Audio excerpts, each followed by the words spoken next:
আসসালামু আলাইকুম গাইস, সবাই কেমন আছো? আশা করি ভালো আছো। চলো আমরা আজকে জিলাপি তৈরি করি। আমার ছেলের খুবই ফেভারিট, খুবই পছন্দের। তো ও বলতেছে মানে জিলাপি তৈরি করে দেওয়ার জন্য। তো খুবই জ্বালাতন করতেছে, তো চলে গেলাম জিলাপি তৈরি করতে। তো এখানে আমি বেসন নিয়ে নিলাম আর সামান্য লবণ দিয়ে দিলাম, সামান্য একটু বেকিং সোডা দিয়ে দিলাম। তারপরে পানি দিয়ে শক্ত একটা ডো করে নিলাম।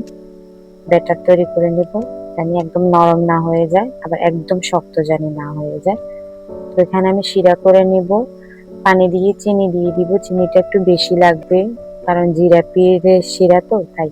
তো আমার শিরা হয়ে গেছে, এখন আমি তেল দিয়ে দিব কড়াই বসিয়ে।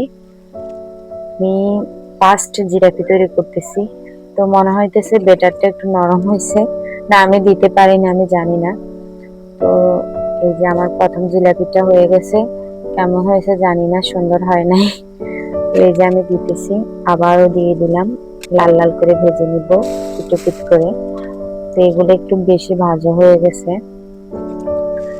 তো এখন আমি আবার দিয়ে দিতেছি। এগুলাতে ফাড়াইয়ে দিতে হবে, অতিরিক্ত আগুন জ্বলার কারণে এগুলো পুড়ে গেছে, আমি ফেলে দিলাম।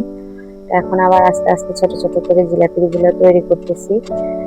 এই যে আপনারা পাশে থাকেন, সাথে থাকেন। যেটা সত্যি কথা, জিলাপি গুলো খুবই ইয়ামি, মজা হয়েছে। আমার ছেলে তো এর মাঝে ওই যে বসে বসে খাইতেছে, ওর মানে সহ্য হইতেছে না।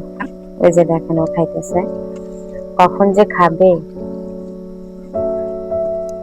কুল পাইতেছে না। এই যে আমার জিলাপি হয়ে গেছে, দেখছেন রসে টইটুম্বুর।